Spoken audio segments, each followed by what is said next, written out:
She didn't hear them coming until her face hit the brick. Yuna Park tasted copper and rain at the same time.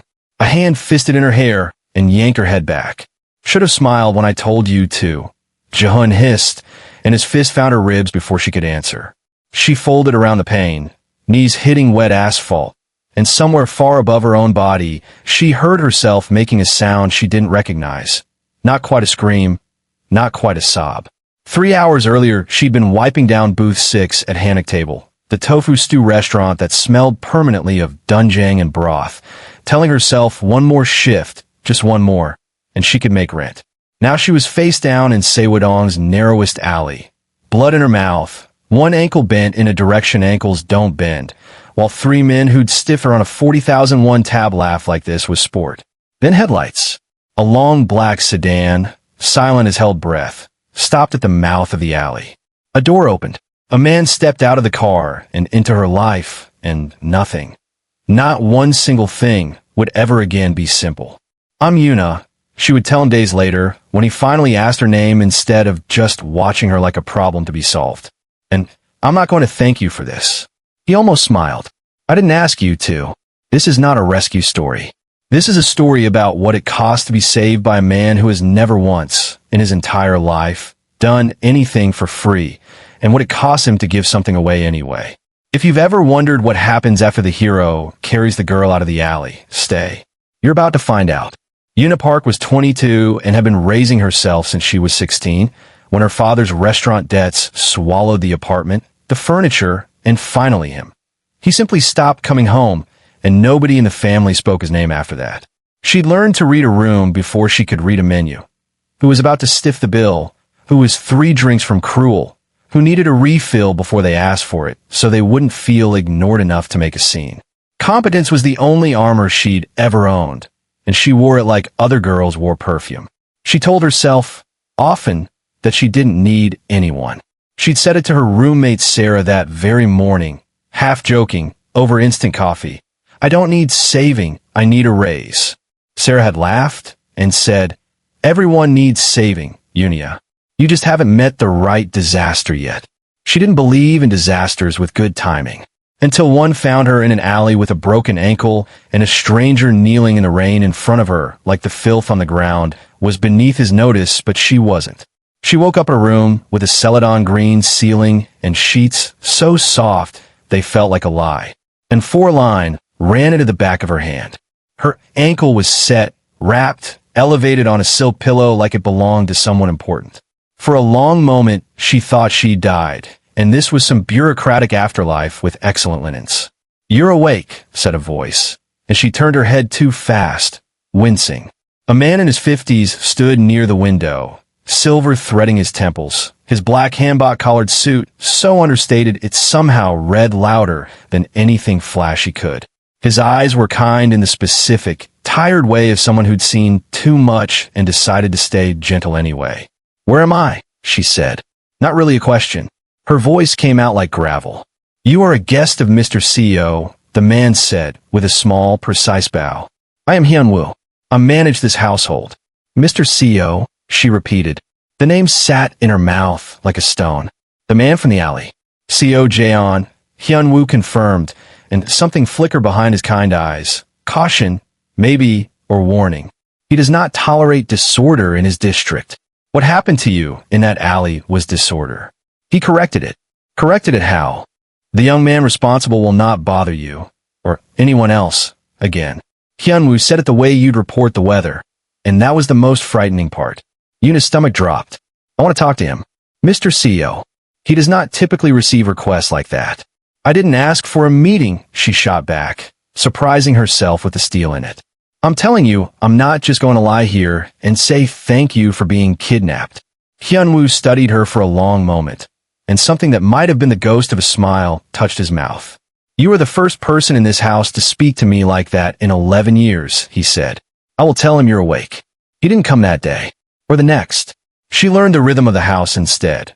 Meals brought on black lacquer trays, rice and grilled mackerel enamel arranged like art, more food than she'd eaten well in years, and somehow that made her angrier, not calmer. She was being fed like livestock being fattened for something.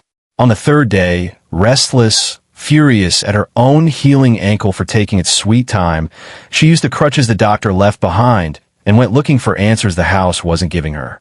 The hallway outside her room ran long and dim, floors dark walnut, the air so still it felt curated. She passed door after closed door until she found one cracked open. A study, Western in style, all the way to a black marble fireplace and floor-to-ceiling shelves. On the mantel sat one photograph in a simple frame. A younger Seo Jae-han, maybe 25, laughing, actually laughing, head thrown back, none of the carved stillness she'd see later. His arm was around a girl with his same sharp cheekbones, same dark eyes, mid-laugh, radiant. Her name was Yeren.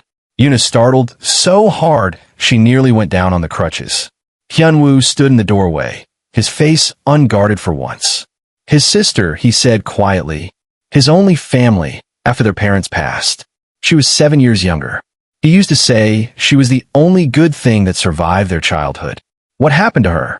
Hyunwoo's gaze went somewhere far away.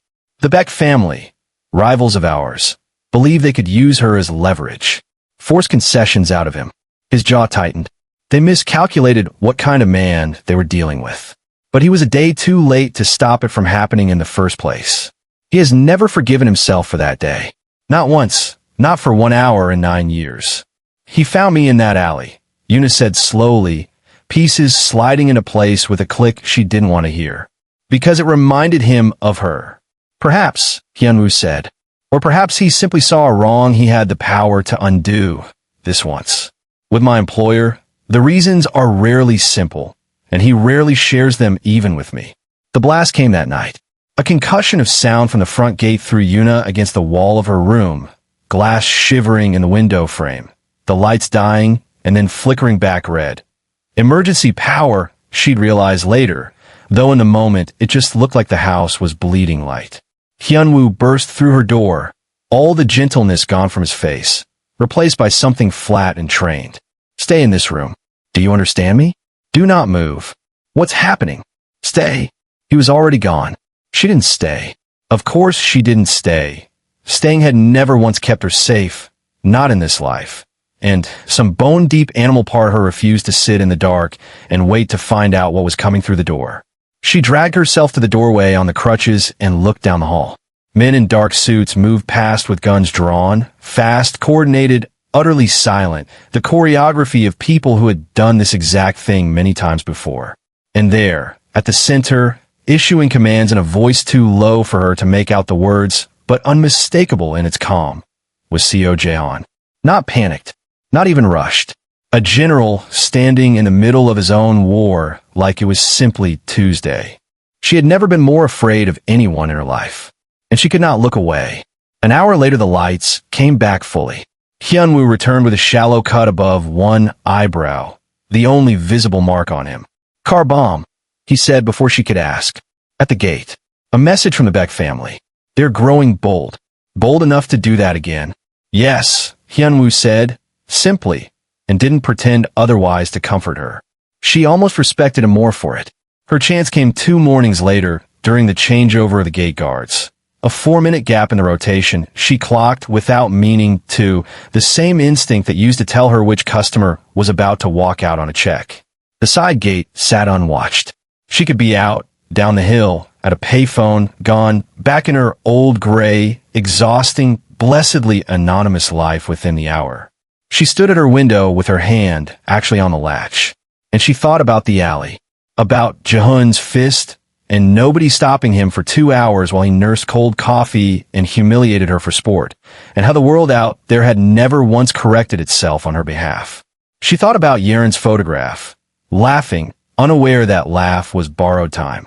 She thought about Hyunwoo's flat voice saying he will not bother you again like it was nothing, like violence done in her name was just Tuesday's paperwork. Out there, she was invisible and unprotected. In here, she was a prisoner who happened to also be, for the first time in 6 years, safe. She took her hand off the latch. She found Jae-han, finally, 3 hours later, in the garden by the koi pond, because Hyunwoo told her where to look and didn't ask why she wanted to. Jaehan stood with his hands clasped behind his back, the tailored suit traded for a white shirt with sleeves rolled to the forearm. And for the first time she saw the ink there. A black and gray dragon coiling up beneath his sleeve, water and lotus in fine traditional line work, vanishing into the cotton. Hyunwoo tells me the side gate was left open this morning, he said. Not a greeting. His voice was low, level, entirely without warmth, and somehow that made her want to provoke a reaction out of it even more. I know. I was the one who left it open in my head about 6 different times. You didn't go through it. No. Why? She lifted her chin. Where'd I go, Mr. CEO? Back to a restaurant that doesn't pay me enough to live? Back to an alley where the next Jehun gets to do whatever he wants because nobody's watching? Your man said you corrected my problem. What happens the next time a problem finds me? Who corrects that one? Something passed behind his eyes, too fast to name, gone before she could be sure she'd seen it. Surprise. Maybe respect. You ask questions no one in my house asks me, he said. Good. Somebody should. He looked at her for a long, unbroken moment, the koi moving lazily beneath the surface of the pond between them, and she had the strange sensation of being weighed, not as a victim, not as a debt to be settled, but as something he hadn't encountered before and didn't yet have a category for. He gave one small nod, said nothing else, walked away. She stood by the pond a long time after, heart going too fast, with the distinct, sinking electric feeling that she had just crossed some line with no path back across it. After that, he started bringing her with him, not into violence, but into the quiet rooms where his power actually lived. A traditional tea house in a backstreet off in Sedong, where grown men in good suits bowed to him with their eyes down, not from respect but from fear they were too polished to hide. A private gallery opening where he said 11 words about a painting and the price dropped by half before he'd finished his tea. He never once explained who she was to anyone in those rooms. He never had to. Everyone simply understood. It was at a private room above a restaurant in Gangnam, the kind that doesn't have a sign, that she saw the rest of him. A lieutenant, younger than Jaehan, sweating through a good shirt, was midway through a report, voice cracking on every third word, when Jaehan asked one quiet question. Just one. The man answered it wrong. Yuna watched the change happen in real time. A narrowing, a stillness, something in Jaehan's face going colder than she'd seen it go even the night of the bombing.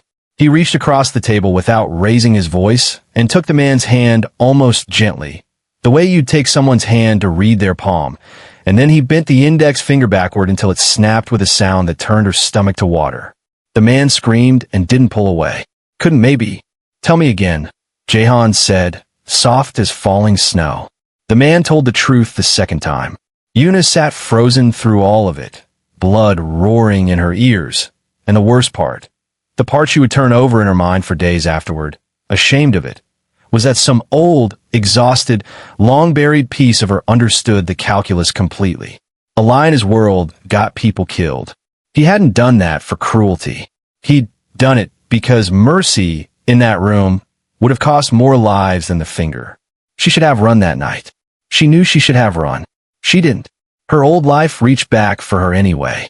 Her former manager at Hannock Table, a nervous, soft man named Mr. Yang, started getting visits from men with Beck family ink on their knuckles, asking pointed questions about the girl who vanished from the alley behind his restaurant, asking who took her, and where, and for how much. Hyenwa's people reported that Mr. Yang was 3 good questions away from telling them everything he didn't actually know, just to make them leave. Yuna remembered something useful. Mr. Yang kept 2 sets of books, and the second set tracked off-the-record cash wages he paid 3 undocumented dishwashers. It was his single greatest fear, more than the men with knuckle tattoos, official inspectors knocking on his door. She used the burner phone Hyunwoo had quietly given her for emergencies and called Mr. Yang's restaurant line at 11 p.m. Labor inspectors are doing surprise visits in your district this week, she said, voice flattened, disguised. Make sure your books are clean. She hung up before he could ask who was calling. It worked exactly as she'd known it would. By the next afternoon, Mr. Yang had developed sudden, complete amnesia about ever employing a waitress named Yuna Park. When Hyunwoo told her the threat had evaporated, he studied her for a long beat afterward with new eyes. Not surprise, exactly. Recognition. He'd seen the steel under the apron all along. Now he'd watched her actually use it. "You frightened a man into silence without lifting a hand," he said. "That is not a small thing. It's not something I'm proud of." "No," Hyunwoo agreed. "But it kept you breathing. In this house, we learned to live with that math." The Beck family, humiliated by the failed bombing, proposed a truce, a face-to-face sit-down at neutral ground, brokered through channels old enough that refusing would be its own kind of declaration of war. Jaehan knew, the way you know weather is about to turn, there was almost certainly a trap. He went anyway, because his code of honor didn't have an exception clause for probably a trap. He took only Hyunwoo and 2 others. Yuna waited at the house, and the waiting was its own particular violence. Every tick of the hallway clocked a small hammer against her sternum. The car came back 4 hours later full of bullet holes, glass starred and crazed across the back window. Hyunwoo half-carried Jaehan out of the back seat. A gash ran deep along his forearm, his white shirt gone the wrong color from collar to cuff. "It's a scratch," Jaehan said, teeth gritted, which was how she knew immediately it was not a scratch. "It is not a scratch," she snapped, already moving, pushing past Hyunwoo, her own healing ankle entirely forgotten. "Give me the medical kit. Now." She got him into the study, into the same leather chair across from his sister's photograph, and waved his men off when they hovered. He let her, didn't argue, which told her more about how much pain he was in than the wound itself did. She cut the ruined sleeve away with steady hands that did not feel steady on the inside at all, cleaned the wound, threaded the suture needle while he watched her face instead of his own arm, dark eyes tracking every motion like he was committing it to memory. "You're not afraid," he said low.